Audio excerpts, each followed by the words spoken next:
The dream opened like a door that didn't creak. You stood in a room you knew and didn't know. Your childhood lamp, the soft hum of a refrigerator far away, the window breathing a thin silver of moon. 3 presences arrived without footsteps. One entered like fireworks, blazing, perfumed, promising. One arrived like a judge, square-shouldered, with a book of rules. The third came like dawn before color, quiet, patient, the kind of light that doesn't demand to be seen. The dazzling one spoke first, and the room shifted to match his tone. "I have secrets," he said, "keys that others kept from you. Swear to me, and I will give them." The judge opened his ledger, and the air smelled like old paper. "Confess your errors," he said, "and I will assign the appropriate steps, the appropriate penances, the proper ladder. Ascend and be worthy." The dawn said nothing at all, and the silence widened like a lake. You felt your chest reach for the one with spectacle, how easy it would be to borrow his shine. You felt your shoulders fold beneath the judge's gravity, how safe it would be to be told exactly which rung to grasp. And you felt a different pull toward the still arrival, the one who didn't mark it, the one whose presence made your breath lengthen and your palms unclench. Which is true light? Which is trap? Which is merely light reflected in a mirror? A voice in you, quieter than all 3, whispered a promise. By the end of this journey, you will read light the way sailors read stars. You will know the signatures of beings as plainly as one knows the taste of water. You will stop mistaking glare for radiance and command for care. You will learn that the simplest light is the oldest friend. The dream snapped to morning. Street sounds stitched the day together. You wondered why the glittering visitor had felt slightly hungry, why the judge smelled of cold iron, why the silent one warmed the floorboards like a shy sun. Perhaps discernment is not learned from libraries alone. Perhaps it is remembered in the bones. What if spiritual deception is not primarily about lies, but about misaimed devotion? What if the enemy of truth is not darkness, but distortion, the counterfeit sun bright enough to burn the retinas and erase the map? And what if the medicine is not paranoia but presence, not suspicion but sobriety of heart? We begin then with a compass. Angels, Archons, Aeons, messengers, administrators, emanations. Some guide, some police, some are the very currents of living light. Tonight you will meet them again. But this time you will know them by their fruit, their afterglow, their contracts or covenants, their willingness or refusal to enter silence with you. The room of your life waits. The 3 visitors are never just visitors. They are patterns of encounter. They arrive in dreams, in teachings, in timing, in videos, in offers, in inner whispers. The one you choose teaches you the most. Choose well. Imagine a sphere of living light without edge or opposite. The ancient ones called it the pleroma, fullness. Not a place, but a quality of being where knowing and being are one. In that field, truth doesn't travel, it simply shines. From this wholeness, reality flows as rivers flow from a mountain snowmelt, effortless, lucid, musical. From the pleroma emanate aeons, living principles rather than personalities. Nu, mind that remembers. Logos, word that orders. Life that lifts. Grace that dissolves debt. Truth that clarifies. These are not ideas you adopt, they are currents you enter. When they move through you, your speech becomes aligned with what is. Your choices stop arguing with your conscience. Your love ceases to negotiate. Below the music of wholeness are the many rooms of experience, the layered heavens, the places where time learns to bend, the gardens where souls study love under the conditions of forgetting. Most of these rooms are tender and useful, but not all are free. Some are managed by administrators who fear the open sky. The old texts called them Archons, rulers of the construct, keepers of the counterfeit sun. The construct is not simply the world, it is the world run on worship as debt, belonging as bargain, spirituality as performance. Here, light is leveraged as currency and knowledge is gated behind oaths. Here, angels can be drafted as traffic cops for a system that confuses obedience with devotion. Here, the loudest voice often sells a ladder to a ceiling that isn't there. Angels, then, are messengers. They deliver, protect, announce. Like wind, they can blow fair or foul depending on the weather system they serve. An angel in the current of Logos feels like alignment and clarity. An angel conscripted by the construct feels like pressure to conform, an urgency to choose now without listening. They are not masters, they are couriers. Aeons are different, they are the living architecture of truth. When they move, you recognize them in your body. Truth as clean air, grace as the loosening of debt you didn't know you carried. Nous as a remembering that makes you weep for no reason at all. No oaths, no spectacle, no rush. Only a rightness that doesn't require your argument. Understanding this map does not make you superior. It makes you responsible. Discernment is not a sport for cynics, but a vocation for lovers. Can you love the world and refuse its counterfeit? Can you welcome messengers and decline their oaths? Can you live in the construct without letting it live in you? When you breathe with the pleroma, you begin to see the signatures everywhere. You taste the difference between living light and reflected light the way a beekeeper tastes the difference between wildflower and clover honey. This is not paranoia, it is literacy. The counterfeit sun was not forged in a day. It was woven from hungry prayers and frightened vows, from the need to control what we don't yet trust, from the ancient ache to be chosen. It shines, yes, bright enough to erase the stars behind it. But it is a mirror, not a hearth, and it burns without warming. Spectacle is its first language. It glitters without depth. It flatters your specialness, even as it harvests your attention. It says, "You were almost enough. For the rest, sign here." And somewhere in the fine print is a clause about secrecy, hierarchy, debt, fear of loss. You will feel taller near it and emptier on the way home. Urgency is its second language. Hurry, or you will miss the gate. But real gates are patient. Real gates wait for the arrival of your whole self. Real gates can be stepped through at noon on a Tuesday while washing a bowl. The counterfeit sun keeps time with a whip. Shame is its third language. You had light and squandered it. Crawl to regain it. Real light does not ask you to crawl. Real light stands you up. Real light dissolves the bargains you made with your own unworthiness and hands you back the name you had before you were compared. We must say this clearly. False light does not equal darkness. Darkness has its own honest uses: rest, germination, the womb of new sight.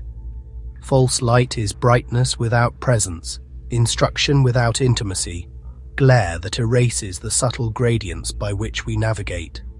It is greenhouse glare. Everything grows too fast and dies at the edges. How does false light feel in the body? Tight jaw, breath that won't deepen, thoughts that sprint. a swarmy sense of being watched and measured. You leave the encounter hungry in a way you cannot name. You confuse stimulation with nourishment and call the crush of agreement community. The counterfeit sun thrives on borrowed radiance. It survives by diverting devotion from source to system, from presence to program. It is a hall of mirrors that feeds on your reflection of it. The antidote is not rage. The antidote is refusing to sell your seeing. And yet, how many times have you and I reached for glare because we were tired of waiting for dawn? How many times have we mistaken attention for love? The counterfeit sun cannot be shamed into dimming. It is sustained by shame, but it can be starved. When you stop buying its urgency, you begin to notice the quiet horizon brightening behind you. True light does not arrive with a contract. It arrives with a remembrance. Your shoulders drop. The breath moves into rooms inside you thought were condemned. Time widens like a river after snowmelt. You are not flattered. You are returned. Stillness is the first signature. Not the stillness of repression, but the stillness of a lake that reflects mountains because it is not in a hurry. In the presence of true light, your nervous system practices Sabbath. The next thought becomes optional. You are allowed to listen. Clarity is the second. Not every answer, but a fidelity to the next honest step. Your language tidies itself. You have nothing to prove but much to enact.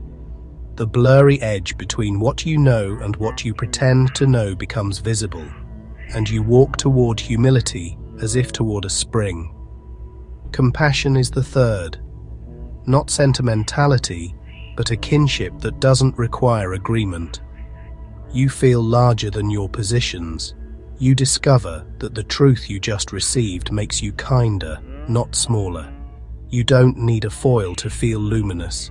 Freedom is the fourth. Not the rebellion that throws ladders in the river, but the freedom of walking unshackled through a gate that was unlocked all along. A real encounter with light returns your choice to you. It never threatens to withdraw itself if you do not swear loyalty. In the body, true light is simple. The breath anchors low and steady. The spine lengthens without stiffness. Shame evaporates like dew. You become interested in making amends rather than paying penance. You stop bargaining with your worth.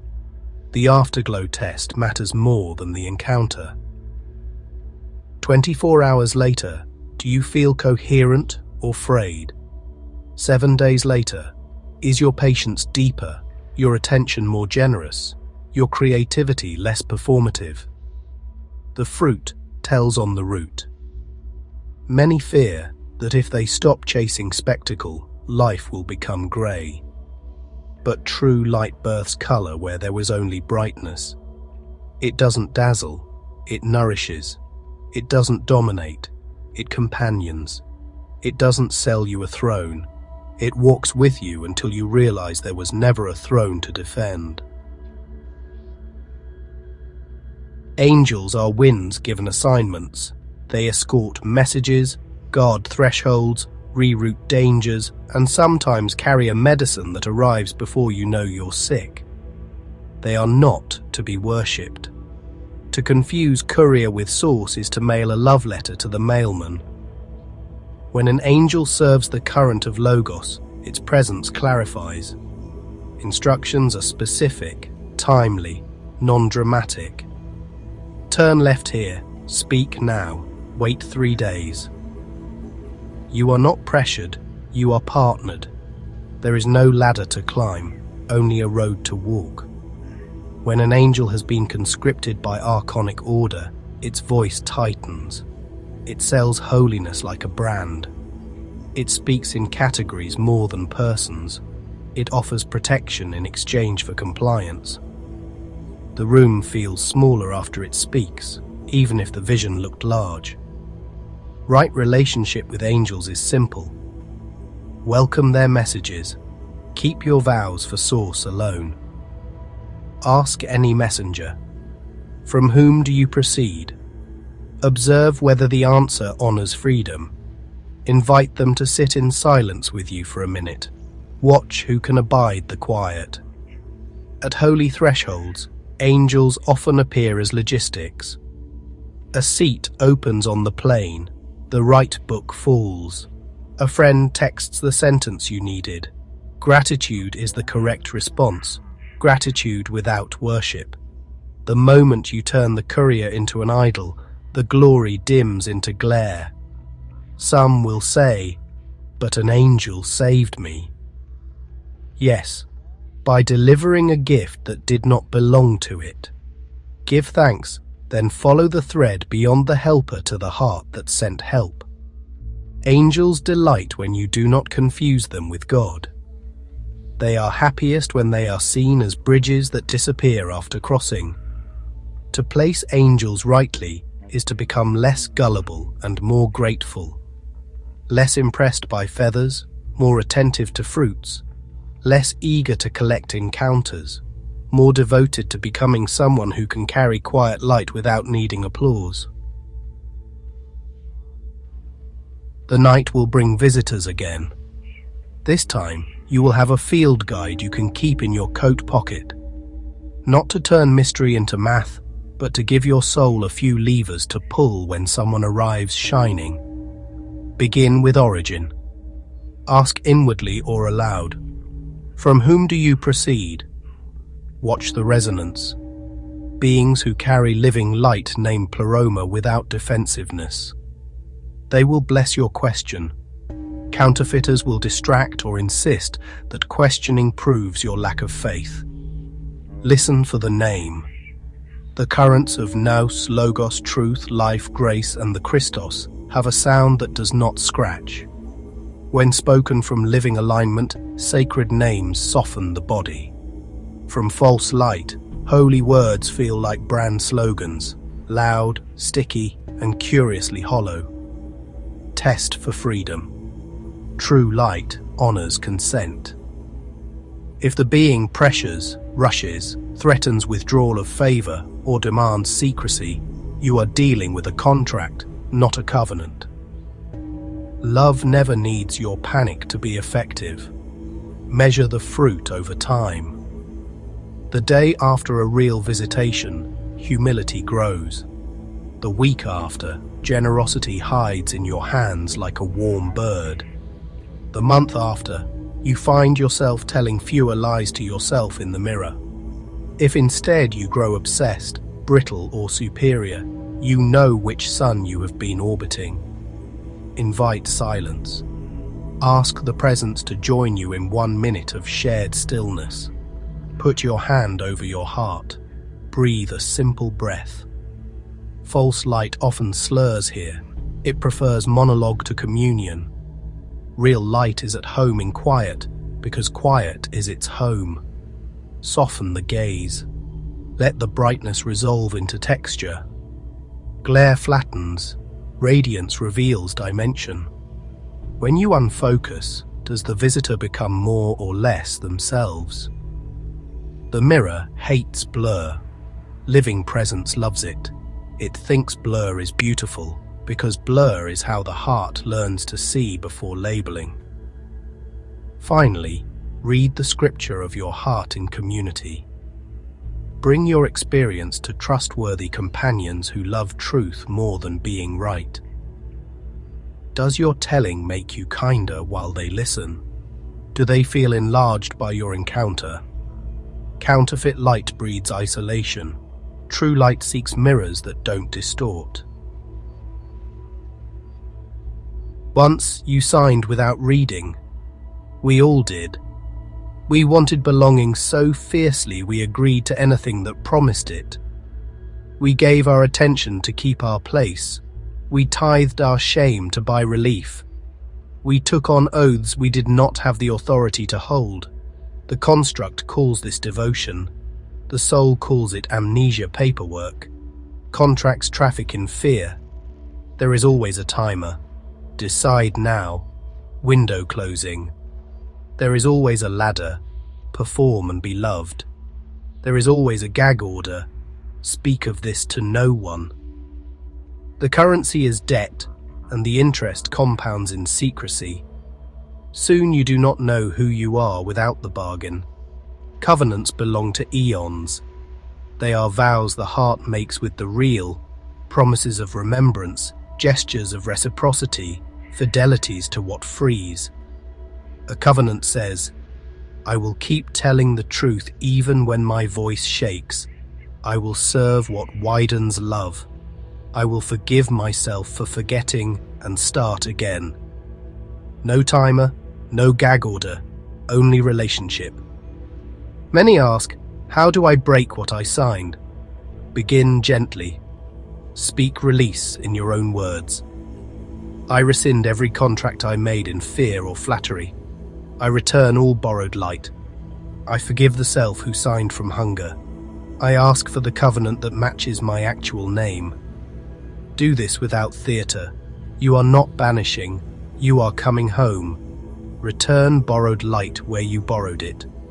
Do not keep the shine that was never yours to hold. Bless the hands that lent it, even if they charged interest, and give it back. You will not be dimmer afterward. You will see your own ember glowing like an honest coal.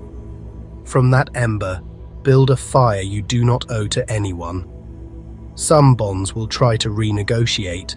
They will say, just one more service for the privileges you enjoyed. Smile. Decline.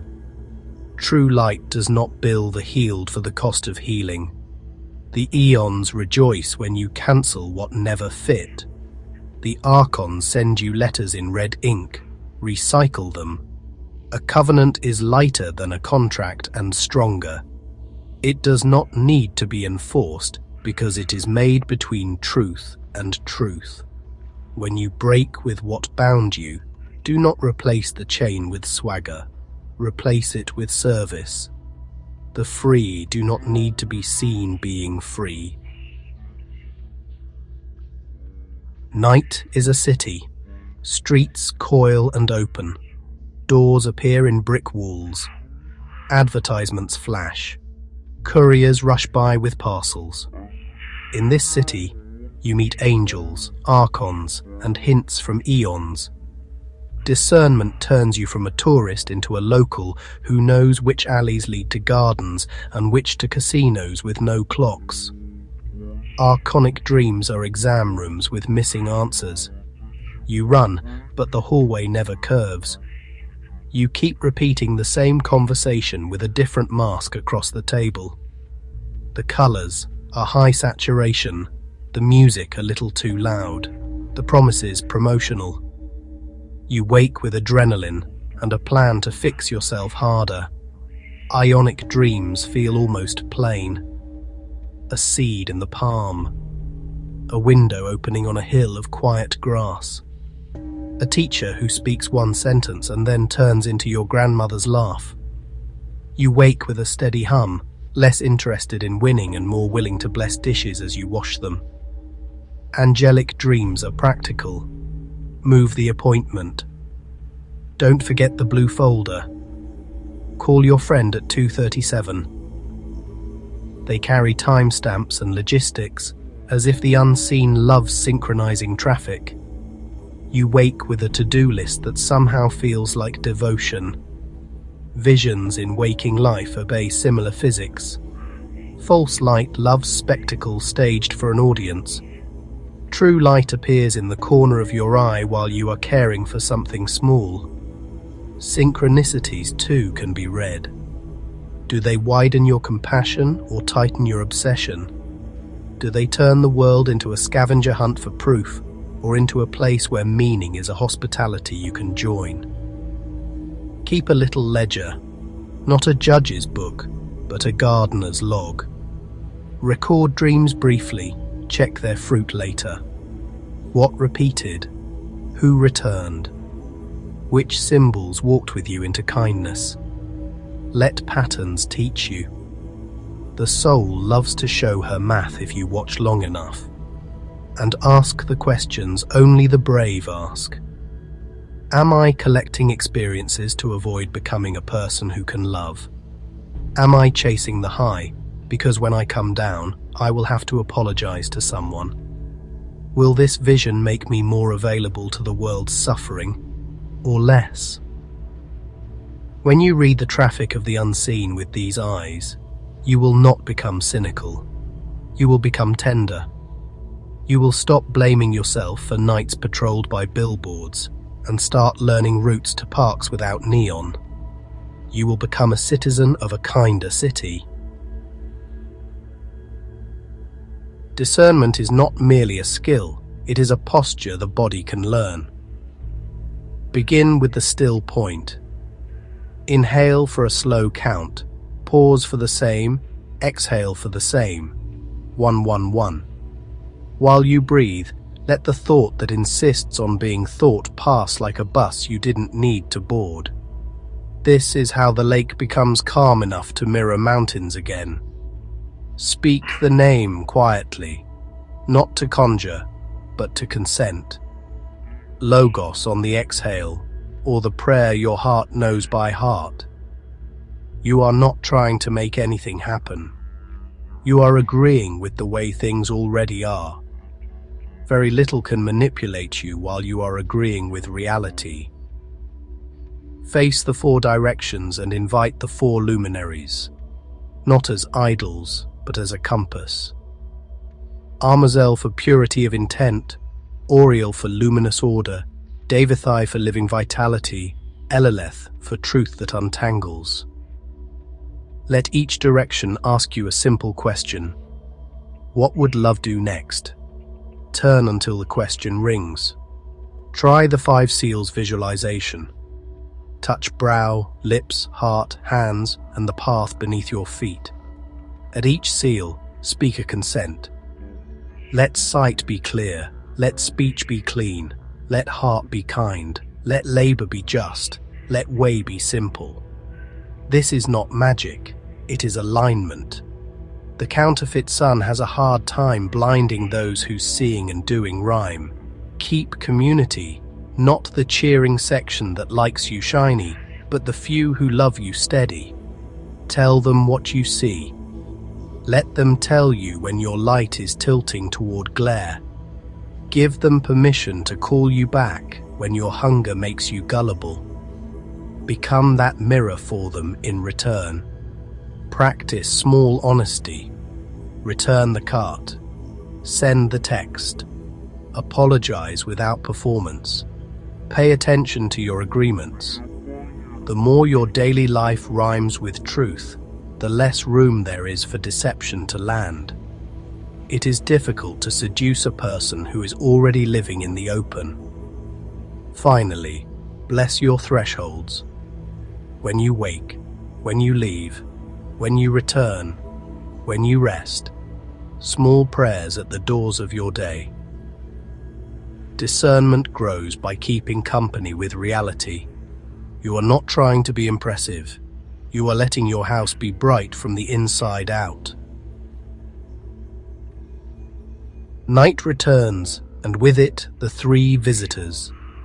The dazzling one arrives with a fanfare only he can hear. He speaks in crescendos and waits for your eyes to widen. You soften your gaze instead. The glare collapses into flat light. Behind the brightness, you see a hungry mirror. You bow with kindness and do not step closer. The judge arrives with more books than before. One falls open on your lap by itself. The text is about worthiness and ladders and how to hold your breath long enough to be blessed. You inhale on purpose, the slow 1.1.1. The letters blur, then rearrange into a single sentence. You are loved into honesty, not frightened into holiness. You close the book, bless the librarian, and set the stack down. The dawn arrives last, as dawns do. It says nothing because it is saying everything. The room becomes wide. The walls do not vanish. They simply become honest, finite, friendly, clean. In that quiet, a knowing joins you without announcement. This is what Aeons feel like. They do not recruit. They do not demand secrecy. They remind. You ask the origin question, and the origin answers like water. You ask silence to come, and silence is already here, breathing you. You ask for freedom, and the dawn smiles as if to say, you never lost it. Tears surprise you, not because you are sorrowing, but because you are home enough to see what you left to come here. In that radiance, you remember the city of dreams and the habits of daylight, the angels that carry packages, the administrators who prefer dashboards to compassion, the living currents that do not advertise. You are not against the world. You are for the world made honest. You do not need a throne. You need a table with more chairs. You think of those who will watch and listen, the friends and strangers who are tired of glare, who have called false light God because they were not taught better, who long for a way to read the stars. You realize you don't need to impress them, you need to invite them. The truest evangelism is discernible peace. So step through the gate you just recognized as open. Carry the discernment tests like humble tools. Read the afterglow of every encounter. Keep your vows for source alone. Become the kind of person who can host angels without worshipping them and welcome eons without dramatizing them. Let your life be the candle that doesn't perform, only warms. If this journey cleared your sight or steadied your heart, share this video with someone who is ready to tell true light from the trap. Subscribe so we can keep walking out of glare and into living day together. And if you feel called to go deeper, explore my Gnostic-inspired novels. The link is below. May your nights be honest, your days kind, and your light unborrowed.